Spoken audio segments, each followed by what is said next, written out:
दोस्तों, यह कहानी है हिंदुस्तान के एक छोटे से शहर की, जहां गौरव नाम का एक आदमी अपनी पत्नी संध्या के साथ रहता था। गौरव और संध्या के बीच आए दिन झगड़े होते थे, क्योंकि संध्या चाहती थी कि गौरव कुछ कामकाज करें और जिम्मेदारी उठाए, पर गौरव तो हफ्ते में महज 2 या 3 बार ही काम पर जाता और जो पैसे कमाता उन्हें भी जुए में उद्धा देता। वह शराब पीकर आता और अपनी पत्नी के साथ इतने बुरे तरीके से पेश आता कि संध्या उससे नफरत करने लगी थी और उसे अपने पास आने ही नहीं देती थी। वह अपनी पत्नी के साथ इतने बुरे तरीके से ताल्लुकात बनाता था कि उसकी पत्नी की हालत खराब हो जाती थी, इसीलिए वह उसे अपने पास आने ही नहीं देती थी। इस तरह यह सिलसिला सालों तक, लगभग 5 साल तक चलता रहा और संध्या का धैर्य पूरी तरह जवाब दे चुका था। जब भी वह अपनी खरवाहिश जाहिर करता, संध्या उसे बुरा भला कहने लगती। उसकी पत्नी उस पर हर वक्त नाराज रहती। एक दिन उनका झगड़ा इतना बढ़ गया कि गौरव ने गुस्से में आकर संध्या को बुरी तरह पीटा और उसका हाथ टूटते टूटते बचा। उसके शरीर पर चोटों के गहरे निशान आ गए। अपमान और दर्द से भरी संध्या उसी रात गुस्से में अपना सामान उठाया और अपने मायके चली गई। जब संध्या मायके चली गई तो घर में गौरव अकेला रह गया। शुरुआती दिनों में तो उसे आजादी महसूस हुई, पर जल्द ही अकेलेपन और घर की टूटी हुई हालत देखकर उसे शर्मिंदगी और पछतावा महसूस होने लगा। वह घर के बारे में सोचने लगा। उसने सोचा, यार कुछ काम काज तो करना ही चाहिए, नहीं तो जिंदगी बर्बाद हो जाएगी। उसने अगले दिन से ही दिहाड़ी मजदूरी का काम शुरू कर दिया और खुद को काम में इतना व्यस्त कर लिया कि जुए और शराब की लत छूटने लगी। लगभग 2 महीने तक उसने जी तोड़ मेहनत मजदूरी की और मन में ठान लिया कि अब आवारा नहीं फिरूंगा और ना ही जुए को हाथ लगाऊंगा। तब गौरव अपनी पत्नी को मनाने के लिए उसके मायके गया और हाथ जोड़कर समझाया कि मीरा, चलो जो हो गया सो हो गया। मुझे अपनी गहलती का एहसास है। अब मैं सुधर गया हूं, काम करने लगा हूं। अब घर चलो, अब दोबारा ऐसा नहीं होगा और अब जैसे तुम कहोगी वैसा ही होगा। मगर संध्या का दिल अब पत्थर हो चुका था। उसने अतीत के जख्मों को याद किया और मायके में ही रहने की जिद ठान ली, क्योंकि उसे गौरव पर बिल्कुल भरोसा नहीं रहा था। गौरव मायूस होकर वापस चला आया। इसी तरह 3 से 4 महीने गुजर गए। फिर एक दिन गौरव फिर से अपने ससुराल गया और अपनी पत्नी को वापस घर आने के लिए जिद करने लगा कि चलो घर चलो, अब दोबारा ऐसा नहीं होगा, अब जैसे तुम कहोगी वैसा करूंगा। लेकिन संध्या ने उसके साथ रहने से बिल्कुल साफ मना कर दिया और कहा कि तुम जाओ, मुझे तुमसे तलाक चाहिए। मैं तुम्हारे साथ नहीं रहूंगी और ना ही तुम्हारे पास वापस आऊंगी। तुम्हें जिसके साथ रहना है रहो, मुझे जिसके साथ रहना होगा मैं रहूंगी। तुम अपना काम करो। गौरव वहां से पूरी तरह टूट कर चला आया। फिर 4 से 5 महीने और गुजर गए। गौरव अकेलेपन से इतना ऊब गया कि वह मानसिक रूप से परेशान रहने लगा। उसे लगने लगा कि घर काटने को दौड़ रहा है और वह पागल हो जाएगा। एक दिन उसने अपने बचपन के दोस्त अमित को बुलाया और अपनी सारी परेशानी बताई। कहा, यार मैं अब और अकेला नहीं रह सकता, कहीं अगर मेरा हो तो कराओ, अब मुझे जल्द ही शादी करनी है। अमित ने अपने दोस्त की हालत देखी तो उसे उस पर तरस आया। अमित ने कहा, यार चिंता मत करो, तुम्हें आराम से रिश्ता मिल जाएगा। मुझे 1 महीना दो, मैं तुम्हारे लिए एक अच्छा रिश्ता ढूंढ कर लाऊंगा। दोस्तों, इतना कहकर अमित चला गया और 15-20 दिन के अंदर ही वह एक रिश्ता लेकर वापस आया। अमित ने गौरव से कहा, यार मैंने तुम्हारे लिए एक बढ़िया रिश्ता ढूंढा है। उस औरत का नाम नैना है। उसके पति का देहांत 5 या 6 साल पहले हो चुका है, पर उसकी एक प्यारी 16 साल की बेटी आस्था है। तुम्हें उस बेटी को अपनी बेटी मानकर उसकी देखभाल करनी होगी और सही समय आने पर उसकी शादी भी करानी होगी। अगर मंजूर हो तो कर लो। नैना और उसकी बेटी दोनों बहुत अच्छी हैं। गौरव ने यह सुनकर कहा, कोई बात नहीं यार, हम उसकी शादी कर देंगे, बस लद्दे की अच्छी है ना। गौरव और आस्था का बुरा हाल था। साथ में 18 साल की बेटी आस्था भी थी और एक नवजात शिशु भी, जो अब मां के बिना रह गया था। 15-25 दिन बीत गए। गौरव गहरे सदमे में था। तब उसे अपनी पत्नी नैना की याद हर पल सताने लगी। वह उनके ख्यालों में डूबा रहता। दोस्तों, अब वह बेहद परेशान हो चुका था क्योंकि उसकी दूसरी पत्नी भी उसके साथ नहीं रही। उसकी यादों ने उसे मानसिक रूप से तो दिया था। अब गौरव के साथ घर में आस्था और नवजात बच्चा जरूर था, पर वह फिर भी अकेला था। उसका मन कहीं भी नहीं लगता था, सब सुना सुना सा लगता था। गौरव अपनी पत्नी और उसकी बेटी के साथ हंसी खुशी जिंदगी गुजार रहा था, इसीलिए उसका मन कहीं नहीं लग रहा था। एक दिन अपनी पत्नी की यादों में खोया हुआ बैठा था। दोपहर का समय था, तब उसकी 18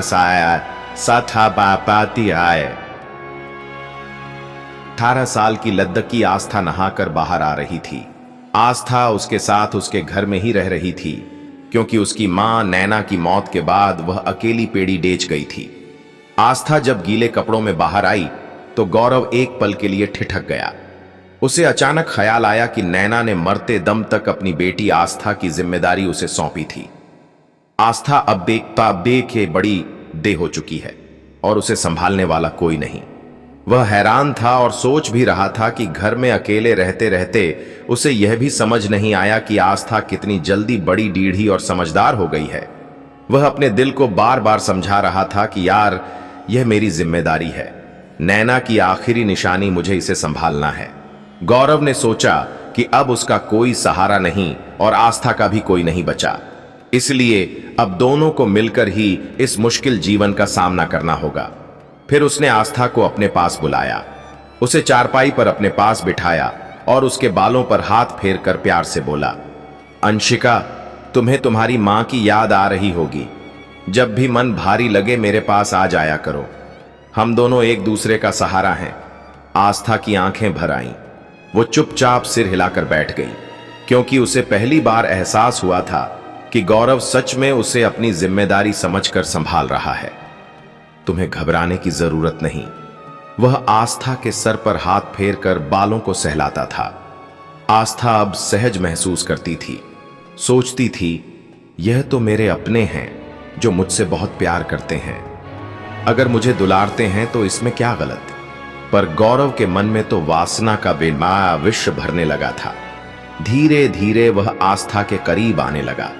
वो रात दिन आस्था के साथ ताल्लुक बनाने के बारे में सोचता रहता। एक दिन गौरव सोच रहा था कि आस्था को अपने करीब कैसे लाया जाए, कैसे उस मिठाई का रस पिया जाए, फिर उससे अपनी नजदीकियां बढ़ाई जाए। फिर एक दिन उसने चालाकी से एक प्लान बनाया। मोबाइल में ढेर सारी फिल्में भरवा कर आस्था को दे दी। बोला, ले आस्था, अगर रात में नींद ना आए तो मोबाइल देख लेना। इससे ज्यादा उसने कुछ नहीं बताया। रात को आस्था जब मोबाइल लेकर सोने गई तो जब उसने चलाया देखा कि उसमें फिल्में भरी हुई थीं। वो हैरान रह गई। उसे समझते 1 मिनट नहीं लगी और मोबाइल बंद किया, चुपचाप रख दिया। सुबह को उसने चुपचाप मोबाइल गौरव को पकड़ा दिया। गौरव ने उसे बिठाया और बोला, देख आस्था, आज नहीं तो कल यह सब तो तुझे सीखना ही पड़ेगा। जब कहीं शादी होगी, कहीं जाओगी तो यह काम आएगा। पहले दिक्कतें होंगी पर ध्यान से देख और सीख ले। यह कोई गंदी बात नहीं, यही करते थे। आस्था ने गुस्से में मोबाइल फेंक दिया और अपने कमरे में चली गई। लेकिन गौरव ने हिम्मत नहीं हारी। वह उसे धीरे धीरे वहीं फिल्म दिखाने लगा। आस्था बार बार झटकती, दूर भागती, पर यह सिलसिला रोज चलने लगा। वह बेबस थी। फिर उसने भी धीरे धीरे साथ बैठकर वे फिल्में देखनी शुरू कर दी। धीरे धीरे आस्था भी उन फिल्मों को देखने लगी। एक दिन गौरव ने उसे फिर अपने पास बुलाया। दोनों साथ बैठकर वहीं फिल्में देखने लगे। फिर अचानक गौरव ने आस्था के हाथों में अपना हाथ रखा और धीरे धीरे सहलाने लगा। उसके गालों पर हाथ फेरते हुए वह उसे चूमने की कोशिश भी करने लगा। लेकिन आस्था ने उसे रोकते हुए कहा, यह आप क्या कर रहे हो? हमें ऐसा कुछ नहीं करना चाहिए। आप मेरे पिता समान हैं। लेकिन गौरव नहीं माना। उसने जोर जबरदस्ती से उसके साथ अपनी मनमानी की और उसके साथ ताल्लुक बना लिया। आस्था डर के मारे खामोश रह गई। इसी तरह यह घिनौना सिलसिला चलता रहा। अब आस्था भी मजबूरी में गौरव का साथ निभाने लगी। अगर वह उसका साथ ना देती तो और क्या करती? वह बेसहारा थी। अब तो आस्था धीरे धीरे गौरव के साथ पूरी तरह कनेक्ट हो गई थी। दोनों का यह खेल कम से कम 2 साल तक चलता रहा। फिर जब आस्था 19 साल की हुई, एक दिन वह बाहर से पानी ला रही थी। वही गांव की 3-4 औरतें पानी भर रही थीं। उन्होंने उसे देख लिया कि आस्था का पेट बड़े डिज्झा और भरा भरा दिख रहा था। उन्हें शक हुआ और उन्होंने आस्था को अपने पास बुलाया। जब आस्था का पेट देखा तो पता चला कि वह कम से कम 6 से 7 महीने के हमल से है। जब औरतें आस्था का पेट देख के हैरान हुई तो उन्होंने उसे पूछा, आस्था यह कैसे हो गया? आस्था शर्म और डर से कांप गई, कुछ नहीं बोली। बात इतनी बढ़ी कि गांव के सरपंच भी आ गए। सब मिलके आस्था से पूछने लगे, लद्दकी यह सब तेरे साथ कौन कर रहा है? कौन है? वो डर गई और फूट फूट के रोने लगी। सरपंच ने कहा, ए लद्दकी डरो मत, क्या हुआ है वह बताओ। तभी सरपंच ने पुलिस को फोन किया। पुलिस आ गई और आस्था को साथ लेकर चली गई। जब पुलिस वाले आस्था को थाने लेकर आए तो बेड़े डेढ़े ही तेवर से उसे डांटने लगे, धमकाने लगे। आस्था डर के मारे फूट फूट कर रोने लगी। धीरे धीरे उसने सब कुछ बताना शुरू किया जो उसके साथ हुआ था। उसने पुलिस वालों और गांव वालों को सबको बताया कि कैसे गौरव वीडियो लाते थे और उसे दिखाते थे। बरिया से दोनों साथ बैठकर वे सब करते थे जैसे फिल्मों में दिखाते हैं। वैसा ही आस्था का दर्द सुनकर सब लोग डर गए, दुखी हो गए। वहां तक पुलिस वाले भी हैरान रह गए। जब यह बात पूरे गांव में फैली किया तो सबके पैरों तले से जमीन खिसक गई। लोगों को भरोसा ही नहीं हुआ कि कोई अपनी ही लद्दकी के साथ ऐसा कर सकता है। उस घर का नाम और निशान सबके सामने दागदार हो गया। फिर पुलिस ने गौरव को पकड़ दिया। यह लिया गया और उसे जेल भेज दिया गया। कोर्ट ने इस जघन्य अपराध के लिए उसे उम्र कैद की सजा सुनाई ताकि कोई आगे ऐसी हरकत करने की हिम्मत भी ना करे। उसके बाद आस्था घर में अकेली रहने लगी। कुछ दिनों बाद आस्था के पेट में अचानक दर्द हुआ। उसने पीड़ी ढोस की आंटी को आवाज लगाई। उसे अस्पताल में ले जाया गया। उसने वहां एक बच्चे को जन्म दिया। उसके बाद वह अपने बच्चे को लेकर घर में रहने लगी। गांव के सब लोग उसे ताने मारते थे, चिढ़ाते थे और उसके चरित्र पर सवाल उठाते थे। एक दिन उसने गांव वालों से तंग आकर इस दुनिया को छोड़ने का फैसला किया। उसने अपने बेटे को घर में ही छोड़ दिया और जंगल में एक बड्ढे से पेड़ पर एक रस्सी लटकाई और जैसे ही वह रस्सी उसने अपने गले में पहनी, गांव के एक नेक और भले आदमी रोहन ने देख लिया। रोहन पास के खेत में काम कर रहा था। वो जोर से चिल्लाया और भागता हुआ आस्था को लिपट गया और उसे बड़ी ही मुश्किल से बचाया। उसे डांटने लगा कि तुम यह क्या कर रही हो? तुम्हारे बच्चे का क्या होगा? एक दिन आस्था की तबीयत खराब हो गई। रोहन ने पूरी रात जाग कर गुजार दी। कभी उसका सर दबाता, कभी उसके सर पर पानी की पट्टी रखता। 7-8 महीने गुजर गए। रोहन मेहनत मजदूरी करता और आस्था घर में खाना बनाती थी और रोहन की दोनों छोटी बेटियों को अपनी बेटियों की तरह पालती थी। सरपंच ने एक दिन रोहन से कहा, रोहन, अब आस्था का जीवन सामान्य हो चुका है। मैं उसकी शादी करना चाहता हूं। एक आदमी है जो उसके बेटे की भी देखभाल कर ले और उसे अपना ले। सरपंच ने रोहन को बताया, हां, पड़ी दोस्त के गांव में एक लड़का है। उसकी बीवी का देहांत हो गया था। उसका कोई बच्चा भी नहीं है और उम्र भी सिर्फ 22 साल है। वह तुम्हारे लिए सही रहेगा।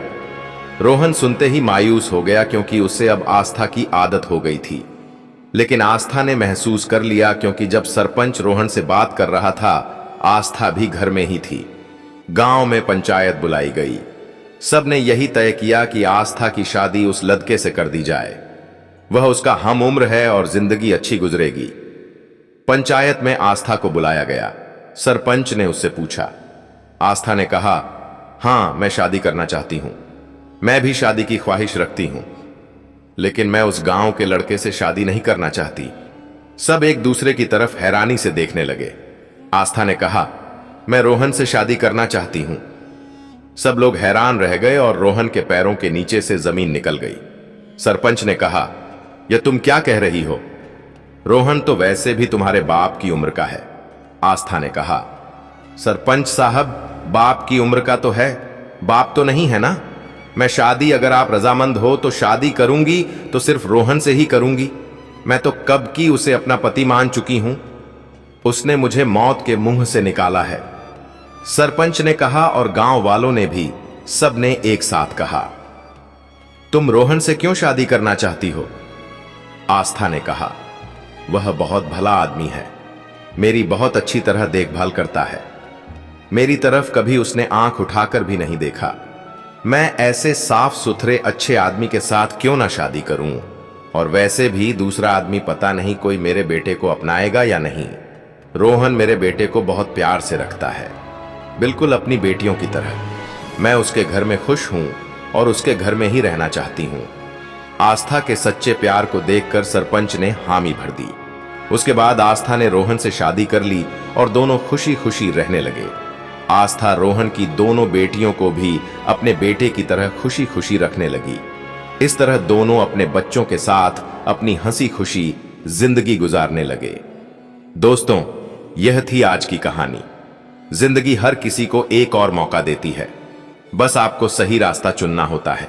यह कहानी हमें सिखाती है कि बुराई पर हमेशा अच्छाई की जीत होती है और इंसानियत ही सबसे बड़ी डिद्दा धर्म है।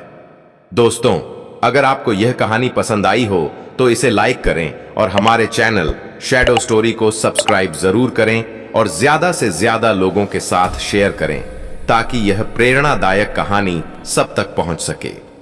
यह कहानी पूरी तरह से काल्पनिक है। इसका किसी भी जीवित या मृत व्यक्ति, स्थान या घटना से कोई संबंध नहीं है। अगर कोई समानता पाई जाती है तो वह महज एक संयोग है। इस कहानी का उद्देश्य केवल मनोरंजन और सामाजिक जागरूकता फैलाना थी।